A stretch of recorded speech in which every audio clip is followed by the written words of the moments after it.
Ya selain dia itu adalah sebagai hukum yang hidup, hukum pajak itu juga adalah sebagai bagian dari hukum publik yang dimana ya mengatur hubungan hukum antara negara dan orang-orang atau badan-badan yang berkewajiban membayar pajak. Halo Sobat Literasi, jumpa lagi bersama saya di channel Bocambeot. Seperti biasa, Bocambeot selalu hadir untuk menyajikan materi-materi yang menarik. Mau tahu materi apa yang disajikan oleh Bocambeot kali ini? Penasaran? Penasaran? Tunggu dulu. Sebelum saya menyajikan materi yang menarik ini, sebaiknya sahabat-sahabat yang belum subscribe silakan subscribe dulu. Dan jangan lupa aktifkan lonceng notifikasinya agar sahabat menjadi orang pertama yang mendapatkan video yang menarik ini. Dan juga sahabat tidak akan ketinggalan video-video menarik lainnya. Oke?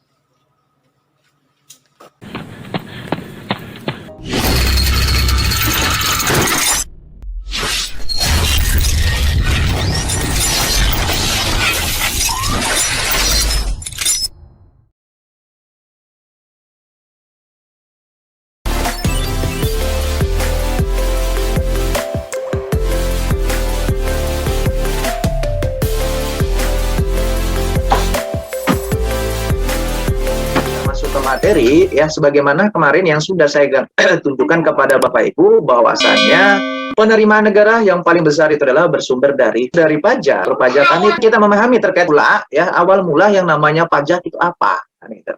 Ya. Awal mula pajak itu ya dia katakan apa kalau kita ngambil dari bahasa Jawa ya itu namanya ajek. Ya, yang artinya itu tetap.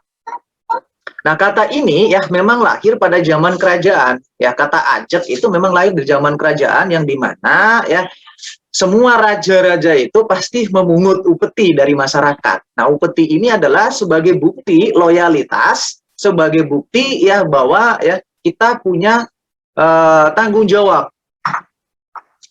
Nah, dengan pelafalan yang sering muncul dan dirubah dalam Kamus Bahasa Indonesia akan menjadi yang namanya pajak.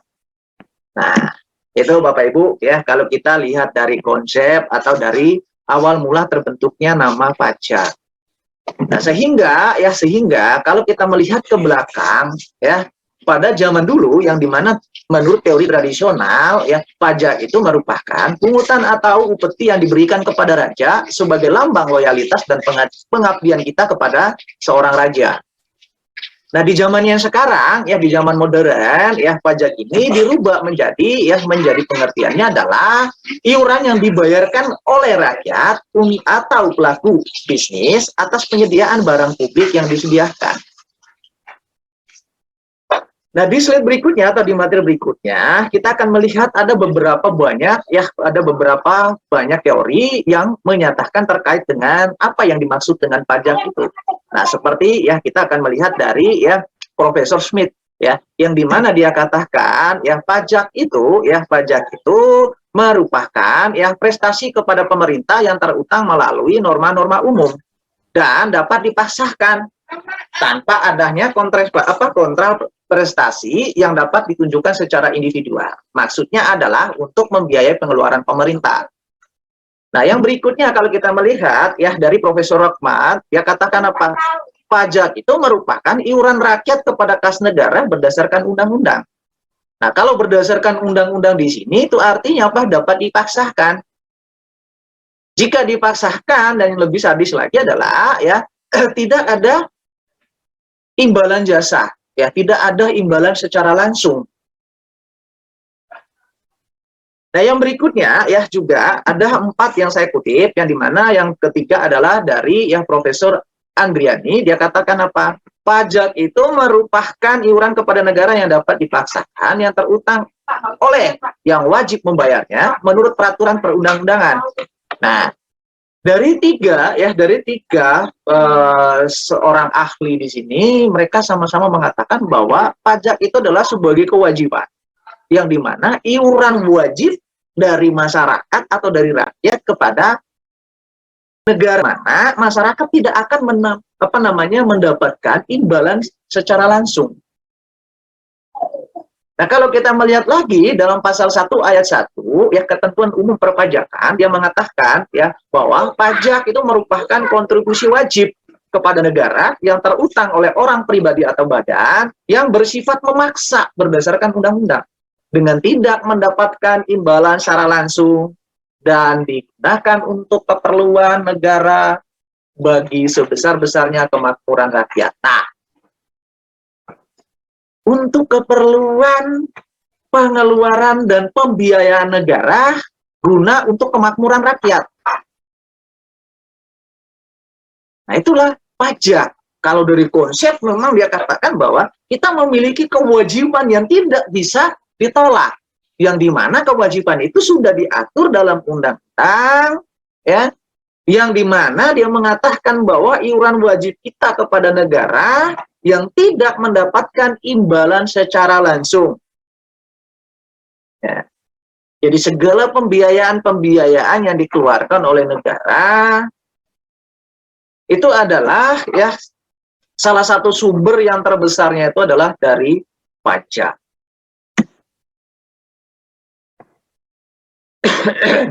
Nah, yang berikutnya dia katakan gini, ya, unsur-unsur ya yang ada dalam pajak pada negara. Nah, ini adalah unsur-unsur dari adanya konsep pajak, konsep perpajakan, yang dimana tadi ada dikatakan kewajiban rakyat kepada negara yang tidak mendapatkan imbalan secara langsung. Nah, dari pengertian ini saya mengambil beberapa unsur yang memang ya unsur ini adalah hal yang sangat penting perlu kita pahami. Yang dimana yang pertama adalah ada iuran kepada negara. Habis itu dapat dipaksakan. Nah, meskipun dapat dipaksakan juga harus berdasarkan undang-undang. Ya, dengan tidak mendapatkan imbalan prestasi secara langsung. Dan pajak ini digunakan untuk pembiayaan pengeluaran-pengeluaran umum yang berhubungan dengan kemakmuran rakyat. Ya. Lalu, ya kalau kita sudah paham terkait dengan apa unsurnya, konsep pajak, fungsinya pajak itu untuk apa, gitu kan ya? Fungsi pajak untuk apa? Nah, fungsi pajak yang pertama kalau kita melihat adalah fungsi sebagai apa? Budgeter, ya. Fungsi sebagai anggaran. Nah, ada juga yang mengatakan pajak itu adalah sebagai fungsi penerimaan. Yang dimana kalau sebagai fungsi budgetir, dia katakan apa? Sebagai sumber dana yang diperuntukkan bagi pembiayaan pengeluaran pemerintah. Nah, habis itu juga yang kedua fungsi dari pajak itu adalah ternyata pajak itu juga memiliki fungsi sebagai mengatur, ya. Fungsi mengatur yang dimana ya dia katakan sebagai alat untuk mengatur atau melaksanakan kebijakan di bidang sosial dan ekonomi. Misalnya pajak minuman keras dan juga yang berkaitan dengan pajak barang-barang mewah. Ya. Sehingga memang diatur dalam pajak terkait dengan ya lebih khususnya di sini adalah mengatur yang berhubungan dengan minuman keras. Habis itu terkait dengan barang-barang mewah. Nah, yang berikutnya adalah terkait dengan ada fungsi ya stabilitas. Nah, fungsi stabilitas di sini lebih ditekankan kepada unsur pemerataan dan keadilan dalam masyarakat. Sehingga adanya stabilitas harga untuk mengendalikan inflasi dan mengatur pemungutan pajak. Yang artinya di sini adalah fungsi stabilitas ini harus ada keadilan, ya. Keadilan dalam hal apa? Keadilan dalam hal terkait dengan pembiayaan untuk kemakmuran semua rakyat. Yang berikutnya adalah terkait dengan fungsi retribusi pendapatan. Nah, kalau fungsi retribusi pendapatan di sini, ya, yang dimana pajak yang dipungut digunakan untuk pembiayaan kepentingan umum dan membiayai pembangunan sehingga membuka kesempatan kerja dengan tujuan meningkatkan pendapatan masyarakat.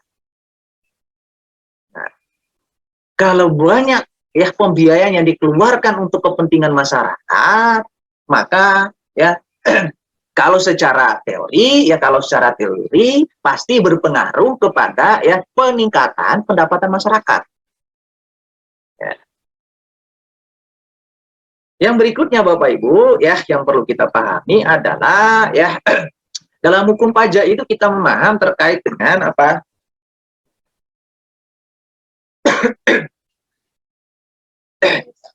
terkait dengan peraturan-peraturan ya, terkait dengan aturan, undang-undang, ya, yang mengatur segala sesuatu yang berkaitan dengan ya penghasilan, kewajiban kita kepada negara, sehingga di mana dia katakan ya hukum pajak itu adalah suatu kumpulan peraturan-peraturan yang mengatur hubungan pemerintah sebagai pemungut pajak dan masyarakat sebagai pembayar pajak.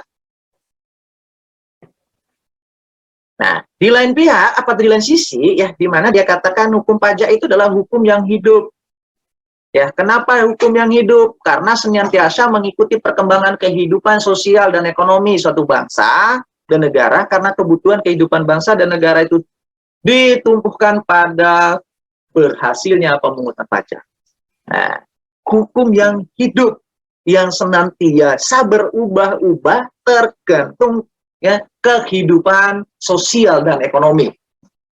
Nah, seperti yang kita ketahui bersama di kondisi yang sekarang yang berhubungan dengan pandemi ini, maka ya berbagai macam kebijakan-kebijakan ya kepada pelaku-pelaku ya pelaku usaha dan juga kepada wajib pajak yang dimana adanya yang berkaitan dengan keringanan-keringanan yang berhubungan dengan pembayaran pajak, ya, sehingga dia katakan hukum pajak itu bukan hukum mati, ya, atau bukan hukum baku, tapi dia katakan hukum yang hidup.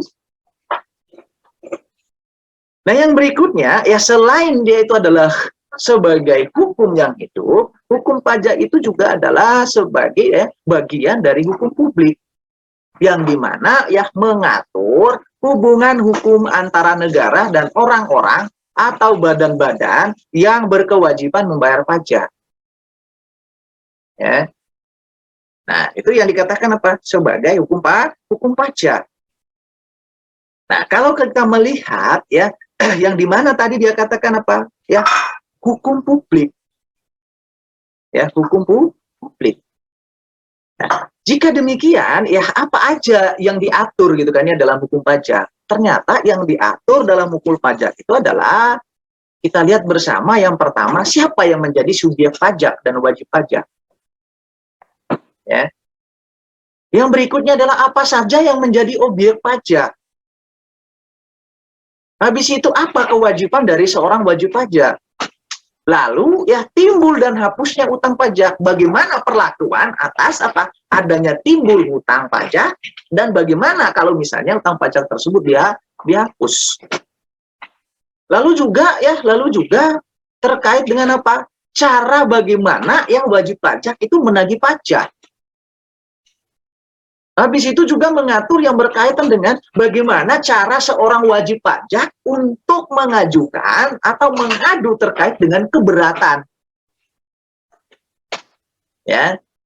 Nah, yang berikutnya kalau kita membandingkan ya antara hukum pajak ini ya dengan berbagai macam hukum gitu kan ya. Ada ya 3 yang saya ambil. Yang pertama adalah kita melihat atau membandingkan ya hukum pajak dengan hukum perdata ya. Bagaimana hubungannya? Nah, hubungan dari antara hukum pajak dengan hukum perdata ini yang dimana hukum pajak itu mencari dasar kemungkinan pemungutan pajak atas dasar keadaan seseorang, ya, atas atas keadaan seseorang. Kalau keadaan seseorang di sini lebih ditekankan terkait dengan tentang kekayaan dari seseorang, serta atas dasar perbuatan dalam jual beli, sewa menyewa, yang diatur dalam hukum perdata atau hukum privat. Yang kedua dia katakan ya, jadi ya hukum pajak itu merupakan spesialisasi dari hukum perdata. Ya. Jadi hukum pajak itu spesialisasi dari hukum perdata. Lalu yang berikut kita melihat contohnya ya hubungan mereka ini ya kita melihat pada ya pasal 25 ya ketentuan umum hukum perdata di mana ya terkait dengan tentang domisili yang di mana hukum pajak menetapkan secara tersendiri apa yang dimaksud dengan domisili sebagaimana yang disebut dalam pasal 2 ayat 1 dan ayat 2. Lalu yang berikutnya adalah ya kita melihat hubungannya juga ya hukum pajak ini dengan hukum pidana. Nah, hubungannya ya yang pertama ya pastinya terdapat sanksi pidana terhadap pelanggaran atau kejahatan di bidang perpajakan ya baik dalam ya ketentuan atau kitab ya ketentuan umum hukum pajak maupun dalam undang-undang perpajakan. Misalnya ya rahasia jabatan pasal 300 ya 22 yang dimana ya rumusan tersebut juga terdapat dalam pasal ya 41 ketentuan ya umum perpajakan. Habis itu pemalsuan ya yang dimana diatur dalam pasal 236. Ya, kalau di dalam ya KUP-nya ya KWP-nya itu adalah tertera dalam pasal 39 ayat 1. Nah, lalu yang berikutnya ya hubungannya juga kita melihat ketentuan ya KUHP yang mengancam sanksi tindak pidana di bidang perpajakan. Itu diatur ya yang pertama dalam KUHP pasal 209 yang berkaitan dengan menyuap. Nah, dan juga terdapat dalam pasal 418 ya 418 yang berkaitan dengan menerima hadiah. Habis itu ya PNS menerima hadiah atau pemberian. Juga pasal 36A ya yang memuat sanksi pidana dan sampai dengan ya pasal 36A ayat 4 itu memuat sanksi tindak pidana korupsi ya pasal 12 Undang-Undang Tindak Pidana Korupsi yang dimana ya di nomor 13 tahun 1999. Nah, yang terakhir ya kita akan melihat ya hubungan hukum pajak ini dengan hukum tata usaha negara. Nah, hubungan mereka adalah ya di mana ya diketahui bahwa semua keputusan para pejabat itu di bidang perpajakan merupakan ruang lingkup dari ya saya ulangi kembali adalah kalau kita melihat hubungan antara hukum pajak dengan hukum tata usaha negara di mana di sana mengatakan bahwa semua keputusan para pejabat di dalam bidang perpajakan itu merupakan ruang lingkup dari hukum administrasi negara atau hukum tata usaha negara. Sehingga bila terjadi sengketa perpajakan semestinya ya harus dirujukkan kepada ya Undang-Undang Nomor 5 Tahun 1985 yang dimana kewenangan pengadilan tata usaha negara namun berdasarkan Undang-Undang Nomor 14 Tahun 2002 itu tentang apa? Pengadilan pajak berlaku ketentuan khusus ya tax specialis yang dimana ya bila terjadi sengketa perpajakan. Nah, di sini poin yang paling penting adalah ya yang paling di sini adalah terkait dengan tax specialis yang dimana di sini ya kalau ada sengketa yang berkaitan dengan perpajakan yang wajib menangani itu adalah harusnya pengadilan pajak. Nah, ini kalau misalnya kita kaitkan ya hukum pajak itu dengan hukum tata usaha negara. Yang dimana ya mengatur terkait dengan siapa yang berhak untuk mengadili para sengketa perpajakan. Dari hubungan ini ya kita coba melihat ya terkait dengan jenis-jenis hukum pajak. Nah, hukum pajak itu ada dua, ada hukum pajak terkait dengan hukum material dan juga ada hukum formil. Kita akan melihat pertama dulu adalah hukum material. Ya, hukum material itu dia katakan apa? Norma-norma yang menerangkan keadaan, perbuatan, peristiwa hukum ya yang berkaitan dengan objek pajak. Habis itu terkait dengan subjek pajak, tarif pajak, timbul atau hapusnya pajak, ya, dan hubungan hukum pemerintah dengan wajib pajak. Yang berikutnya adalah hukum formil. Kalau hukum formil ini adalah ya bentuk atau tata cara untuk mewujudkan hukum material yang dimana menjadi kenyataan yang berhubungan dengan apa? Tata cara penyelenggaraan penetapan ya suatu utang pajak. Habis itu hak-hak fiskus sebagai pengawas. Habis itu kewajiban wajib pajak. Nah, dari dua ini adalah saling berkaitan. Yang dimana kalau hukum formil itu adalah ya sebagai bukti nyata dari hukum formil.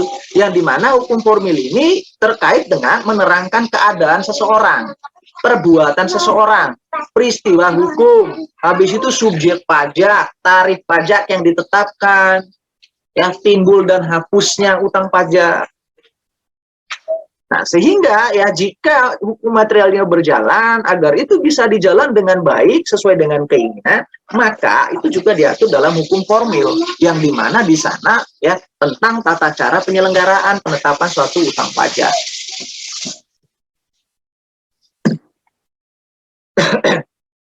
Yang berikutnya adalah Bapak Ibu terkait dengan dasar pemungutan pajak. Dari mana sih dasar-dasar yang berkaitan dengan pemungutan pajak itu? Ya, dasar pemungutan pajak itu ada banyak sekali ya, yang dimana saya kurang lebih mengambil 9 dasar yang berkaitan dengan pemungutan pajak. Jadi Bapak Ibu semua ya, pajak yang Bapak Ibu bayarkan kepada negara itu ya, ataupun jumlah pajak atau jumlah tarif pajak yang ditetapkan kepada wajib pajak itu semuanya itu adalah ada dasarnya, yang dimana di sini nomor 1 adalah dasar undang-undang ya, Undang-Undang Nomor 6 Tahun 1983 sebagian yang telah diubah ya dengan Undang-Undang Nomor 9 Tahun 1994, dan juga dirubah lagi ya di tahun berapa, di tahun 2007 ya, tentang apa? Tentang ketentuan umum dan tata cara perpajakan. Ya, sampai dengan yang terakhir di sini saya ambil adalah Undang-Undang Nomor 14 Tahun 2002 tentang pengadilan pajak. Ya, di sini ada tentang pengadilan pajak, habis itu tentang pajak daerah dan retribusi daerah, bea materai, pajak hak bumi dan hak atas perolehan tanah dan bangunan dan lain sebagainya. Ya, jadi Bapak Ibu ya, terkait dengan wajib pajak ya yang memungut ya ataupun yang membayar pajak ya, itu berdasarkan undang-undang. Ya, seperti yang disampaikan di awal tadi adalah ya, pajak itu ya sebagai iuran wajib kepada negara yang diatur dalam undang-undang. Lalu syaratnya apa gitu kan ya? Tadi kita mengetahui terkait dengan dasar-dasar pemungutannya. Lalu syarat pemungutannya apa? Nah, syarat pemungutannya itu adalah harus adil. Ya, syarat pemungutannya yang pertama adalah harus adil. Ya, yang dimana pemungutan wajib pajak itu harus berdasarkan keadilan baik dalam peraturan perundang-undangan ya maupun dalam pelaksanaan pemungutan pajak. Ya, misalnya adalah wajib pajak memiliki hak dan kewajiban yang diatur dalam undang-undang. Setiap wajib pajak ya setiap warga negara yang memenuhi syarat sebagai wajib pajak haruslah menyetor pajaknya. Nah, ini, kalau sudah memenuhi syarat sebagai wajib pajak itu harus menyetorkan pajak. Ya. Dan juga yang terakhir di situ terkait dengan syarat keadilan di sini adalah adanya sanksi untuk pelanggaran-pelanggaran yang terjadi. Ya, jika ada pelanggaran, misalnya ya terlambat lapor, terlambat bayar, nah itu semua harus ada sanksi. Sanksinya adalah ada berupa sanksi administrasi dan lain sebagainya, yang nanti kita akan bahas di materi-materi berikutnya. Lalu yang kedua adalah syarat ekonomis. Ya, memungut pajak itu juga harus bersifat atau ya sesuai dengan ya keadaan ya, yang dimana di situ adalah bersifat ekonomis ya, yang dimana pungutan pajak harus dapat menjaga keseimbangan kehidupan ekonomi, yang dimana jangan sampai pemungutan pajak ya terhadap seseorang itu dan orang tersebut jatuh miskin. Yang artinya apa? Jangan sampai karena pajak ya orang tersebut ya sampai dengan atau wajib pajak sampai miskin.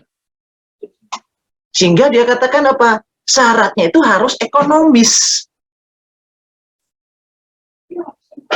Dan juga ya pemungutan pajak itu ya tidak boleh mengganggu kelancaran produksi, habis itu perdagangan dan industri ya. Itu yang dinamakan terkait dengan syarat ekonomis. Jadi ya pemungutan pajak itu tidak boleh sampai wajib pajak itu mengalami apa? Mengalami miskin. Nah, dan yang berikutnya adalah ya pemungutan pajak itu juga harus sederhana. Jangan terlalu ribet. Yang dimana ya sistem pemungutan pajak itu sederhana dan mudah dimengerti wajib pajak.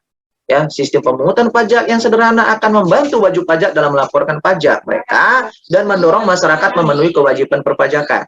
Nah, kalau aturannya itu sederhana, pemungutannya juga itu sederhana, maka saya yakin dan percaya masyarakat itu pasti ya akan yang menjalankan ya tugasnya sebagai wajib pajak untuk apa? Untuk melaporkan, untuk menyetor ya, baik itu terkait dengan ya pajak penghasilan, habis itu terkait dengan pajak pertambahan nilai, ya pajak barang mewah, dan lain sebagainya yang diatur dalam Undang-Undang Perpajakan. Dan yang terakhir adalah, ya syarat yang terakhir itu adalah syarat finansial. Nah, syarat finansial ini diartikan sebagai fungsi pajak sebagai penerimaan negara. maka biaya pemungutan pajak tidak boleh lebih besar dari penerimaan pajak itu sendiri dan harus dilakukan dengan efektif dan efisien. Artinya apa? Kalau ya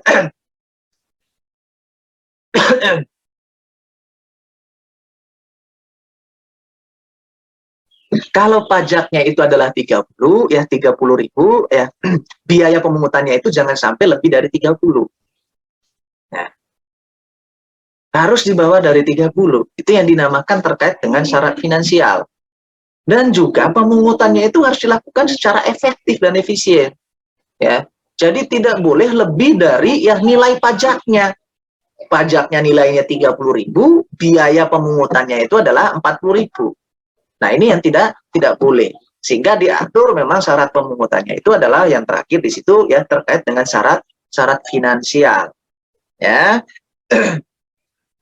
Nah, dari syarat pemungutan pajak ya maka kita coba melihat ya terkait dengan asas gitu kan ya. Bagaimana asas-asas pemungutan pajak itu sendiri.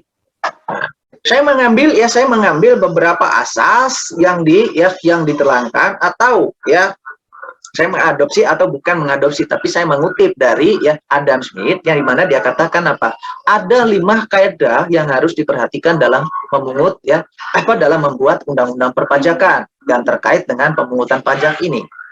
Ya, kalau kita melihat yang pertama itu adalah terkait dengan ya ada ya asas equity, yang dimana asas equity ini ya pemungutan itu harus bersifat apa? Bersifat final, adil, dan juga harus merata. Ya, saya ulangi kembali ya. Kalau yang berkaitan dengan asas equity ini, dia katakan apa? Menurut Adam Smith, dia katakan apa? Ya, pemungutan pajak itu harus bersifat final, bersifat adil, dan juga harus bersifat merata. Jadi tidak ada tebang pilih di sini. Ya, kalau kita sudah atau siapapun yang sudah masuk dalam syarat sebagai wajib pajak, maka wajib dipungut pajak. Lalu yang kedua adalah kita lihat adalah terkait dengan asas ya, asas certainty. Ya, asas ini juga terkait dengan penetapan pajak itu tidak ditentukan secara sewenang-wenang. Nah ini, ya, Adam Smith mengatakan apa? Ya, asasnya itu adalah ya penetapan pajak itu tidak boleh ditentukan atau ditetapkan semena-mena atau sewenang-wenang. Ya. Karena apa ya? Karena apa? Pemungutan pajak itu harus memenuhi syarat terkait dengan siapa wajib pajaknya, apa objek pajaknya, pajak apa yang harus atau yang pantas dikenakan, baik itu terkait dengan usaha seseorang maupun terkait dengan ya penghasilan dari seseorang, baik itu pekerjaan tetap maupun dari pekerjaan bebas. Nah, yang berikutnya adalah dari Adam Smith juga mengatakan itu harus asasnya itu adalah terkait dengan konvensensi. Ya. Yang dimana di sini adalah menurut Adam Smith dia katakan itu kapan wajib pajak itu harus mengatur. Jadi diatur ya kapan wajib pajak itu mengatur, harus dijelaskan. Ya, jangan sampai karena tidak ada penjelasan terkait dengan kapan wajib pajak itu mengatur, wajib pajak akhirnya apa? Terlambat untuk melakukan pembayaran. Lalu kapan juga wajib pajak itu harus melaporkan SPT? Lalu ya yang berikutnya adalah yang keempat menurut Adam Smith, asas pemungutan pajak ini juga ya harus ekonomi. Ya, harus ekonomi. Yang dimana kalau ya secara ekonomi ya biaya pemungutan pajak itu dan biaya pemungutan itu kewajiban pajak ya diharapkan ya seminimal mungkin dan ya tidak ada menimbulkan beban di luar dari ketentuan undang-undang perpajakan. Nah, jadi yang berkaitan dengan pemungutan pajak itu tidak boleh ada beban dan tidak boleh ada biaya di luar dari ketentuan undang-undang perpajakan. Lalu yang terakhir ya menurut Adam Smith dia katakan apa? Pemungutan pajak itu harus berasaskan keadilan ya, berdasarkan keadilan. Nah, asas keadilan di sini adalah yang berkaitan dengan sama tadi ya, tadi fungsi ya, di mana ya harus ada keadilan ya, harus ada keadilan. Yang dimana ya prinsip-prinsip ya perundang-undangan ya pajak maupun dalam pelaksananya itu adalah harus benar-benar ya benar-benar adil, baik itu kepada masyarakat yang ekonomi menengah, ekonomi bawah, dan juga ekonomi atas. Jadi tidak boleh ya tidak boleh ada yang mengatakan ya bahwa pemungutan pajak untuk masyarakat kecil misalnya sekian, untuk masyarakat ekonomi menengah sekian. Nah, tidak boleh, harus adil. Karena apa? Karena semua ya kembali ya tadi dia katakan apa? Pemungutan pajak itu tidak boleh ya, tidak boleh ada biaya lain di luar dari ketentuan undang-undang perpajakan. Yang berikutnya adalah Bapak Ibu ya yang perlu saya sampaikan adalah terkait dengan ya teori-teori yang mendukung terkait dengan hukum pajak ini. Ya, teori-teori yang mendukung hukum pajak. Ya. Teori mendukung ya hukum pajak ini yang pertama adalah teori asuransi. Ya, teori asuransi. Lupa ya. Kenapa teori asuransi juga mendukung terkait dengan hukum pajak? Ya. Karena apa? Karena ya hukum pajak itu atau pajak itu menyamakan pembayaran pajak dengan apa? Dengan pembayaran premi asuransi. Ya, Bapak Ibu, ya, dia katakan teori pendukung yang pertama adalah teori asuransi, yang dimana ya pembayaran pajak itu disamakan atau sama seperti pembayaran premi asuransi, yang dimana pemanfaatannya itu adalah tidak dimanfaatkan secara langsung saat itu. Ya, kalau Bapak Ibu bayar premi asuransi, itu manfaatnya itu adalah bukan di saat Bapak Ibu membayar premi asuransi, tapi ya manfaatnya itu adalah di kemudian hari. Nah, begitu juga pajak. Bapak Ibu bayar pajak, manfaatnya itu adalah tidak ya pada saat itu, tapi manfaatnya adalah di kemudian hari yang memang ya tidak dirasakan secara langsung. Ya, manfaatnya berupa apa? Manfaatnya berupa banyak, terkait dengan pembangunan jalan raya, ya, jalan apa namanya penerangan jalan, habis itu terkait dengan pembangunan jembatan dan lain sebagainya. Ya. Lalu yang kedua adalah teori yang mendukung yang kedua adalah terkait dengan teori kepentingan.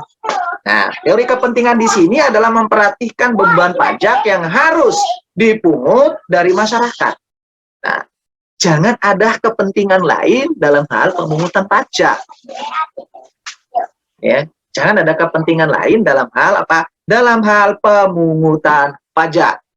Ya, jika dia katakan apa? Teori yang mendukung pemungutan pajak itu adalah ada teori kepentingan. Yang dimana juga yang terkait dengan teori kepentingan di sini ya dimana ya pembebanan itu harus didasarkan pada kepentingan setiap dalam tugas pemerintahan dan juga ya terkait dengan perlindungan jiwa. Nah ini ya pemungutan pajak itu juga mengatur yang berkaitan dengan perlindungan jiwa dari seseorang. Masyarakat atau wajib pajak itu ya juga ya harus ada jaminan terkait dengan ya perlindungan hukum. Lalu yang berikutnya adalah dari teori kepentingan ada juga yang berkaitan dengan teori daya pikul. Ada teori daya pikul. Nah, kalau teori daya pikul di sini ya dia akan menggunakan terkait dengan dasar keadilan pemungutan pajak ya terletak pada jasa-jasa yang diberikan oleh negara kepada masyarakat berupa perlindungan jiwa dan harta bendanya, sehingga untuk keperluan perlindungan masyarakat akan membayar pajak menurut gaya pikul dari wajib pajak itu sendiri. Yang artinya apa? Tidak boleh melebihi beban dari seseorang yang berkaitan dengan apa? Berkaitan dengan pemungutan pajak. Lalu yang keempat adalah ada teori bakti. Nah, teori Bakti di sini menerangkan ya yang dimana ya teori Bakti di sini menerangkan atau sama juga terkait dengan teori kewajiban. Ya, sama juga halnya dengan apa? Teori kewajiban yang dimana ya kewajiban pajak itu adalah mutlak. Jadi seorang wajib pajak membayar pajak itu adalah mutlak, ya, tidak dapat diganggu gugat. Kalau sudah ya atau sudah memenuhi syarat sebagai wajib pajak, maka ya syarat mutlak harus memenuhi kewajiban pajak, yaitu harus membayar pajak. Ketika sudah membayar pajak, harus melakukan apa? Melakukan yang pelaporan. Nah, yang terakhir adalah teori yang mendukung yang terakhir di sini adalah ada teori daya beli. Nah, kalau teori daya beli ini ya mendasarkan bahwa penyelenggaraan kepentingan masyarakat yang dianggap sebagai dasar. Saya ulangi kembali ya. Saya ulangi kembali. Kalau teori daya beli di sini menerangkan ya bahwa ya mendasarkan bahwa penyelenggara kepentingan masyarakat yang dianggap sebagai dasar keadilan pemungutan pajak bukan sebagai kepentingan individu atau kepentingan golongan tertentu.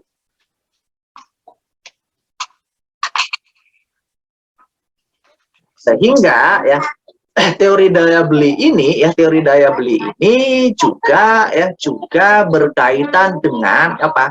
Berkaitan dengan fungsi dari pajak itu adalah sebagai fungsi mengatur. Nah, yang berikutnya Bapak Ibu, ya yang berikutnya atau sebagai terakhir ya dari pertemuan kita adalah ya perlawanan atas pajak. Nah, perlawanan atas pajak di sini kalau kita melihat ada dua jenis perlawanan atas pajak. Ada perlawanan pasif, ada juga perlawanan aktif. Ya, perlawanan pajak di sini ya yang berkaitan dengan ya perlawanan pasif itu ya di mana dia katakan masyarakat tidak melakukan upaya untuk menghambat penerimaan negara, tapi lebih kepada kebiasaan yang berlaku pada masyarakat tersebut.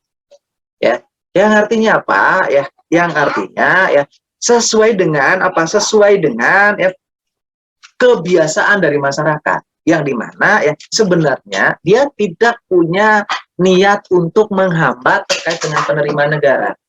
Ya, tapi di sini lebih kepada terkait dengan kebiasaan. Nah, misalnya saya ngambil contoh adalah kebiasaan masyarakat desa itu yang menyimpan uangnya itu adalah di rumah, atau ya kalau punya uang lebih masyarakat lebih suka ya tidak menabung di bank, tapi lebih suka untuk ya membeli perhiasan, misalnya contohnya emas. Nah, kalau misalnya ditabung di bank, maka di bank itu kan pasti ada yang namanya nanti juga ada pajak. Sehingga dalam hal ini adalah yang perlawanan pasif di sini ya lebih kepada ya terkait dengan kebiasaan dari masyarakat setempat ya yang berkaitan dengan kekayaan yang dimiliki.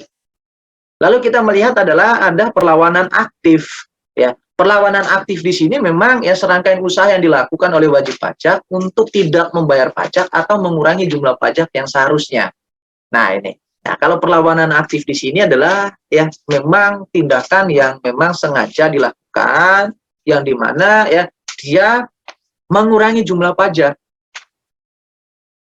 Ya. Dan dalam perlawanan aktif di sini ada yang ya sifatnya itu adalah menghindar ya, dan ada juga yang sifatnya adalah penggelapan. Ya. Ya di sini adalah perlawanan aktif di sini ada dua macam lagi ya. Ada terkait dengan dia menghindar ya atau dia melakukan penggelapan pajak. Nah, kita akan melihat yang pertama ya, kalau kita melihat yang pertama terkait dengan penghindaran pajak. Kalau penghindaran pajak di sini adalah usaha mengurangi pajak secara legal. Nah, usaha mengurangi pajak secara legal yang sesuai dengan ketentuan undang-undang. Misalnya contohnya apa? Contohnya memanfaatkan keringanan-keringanan yang diberikan oleh pemerintah. Seperti yang kita alami sekarang ya, memanfaatkan terkait dengan apa? Terkait dengan pengurangan tarif pajak penghasilan. Ya, jadi ini legal, disahkan oleh negara. Nah, yang tidak legal adalah penggelapan pajak, yang dimana di penggelapan pajak di sini ya apa ya, pengurangan pajak dilakukan dengan cara melanggar peraturan perpajakan. Misalnya apa? Misalnya memberikan data palsu atau menyembunyikan data, ya. Jadi memberikan data palsu di sini dalam hal bukan data pribadi, tapi di sini adalah bisa juga data pribadi yang dipalsukan atau juga yang berkaitan dengan data laporan keuangan yang dipalsukan, ya. Sehingga jika data keuangan yang dipalsukan, maka pastinya adanya resiko yang berkaitan dengan pelanggaran atas pajak. Ya. Maka yang berkaitan dengan perlawanan aktif di sini, kita lebih baik menghindari pajak. Yang artinya apa? Kalau menghindari pajak di sini, kita mencari atau kita memanfaatkan segala sesuatu yang diberikan oleh pemerintah. Misalnya ada keringanan pembayaran, keringanan pelaporan pajak, ya, keringanan pelaporan SPT dan lain sebagainya. Ya, jadi itu diperbolehkan. Ya, itu diperbolehkan. Nah, itu Bapak Ibu ya sebagai dasar untuk kita lebih jauh memahami terkait dengan pajak ini, hukum pajak ini, maka kita sebaiknya adalah pahami dulu terkait dengan konsep dasar, ya, atau dasarnya itu apa dulu, ya, baik itu terkait dengan dari mana pajak itu berasal, kata pajak itu berasal dari kata apa, habis itu bagaimana asas pemungutannya, ya, habis itu terkait dengan apa yang dimaksud dengan hukum pajak, syaratnya itu apa. Nah,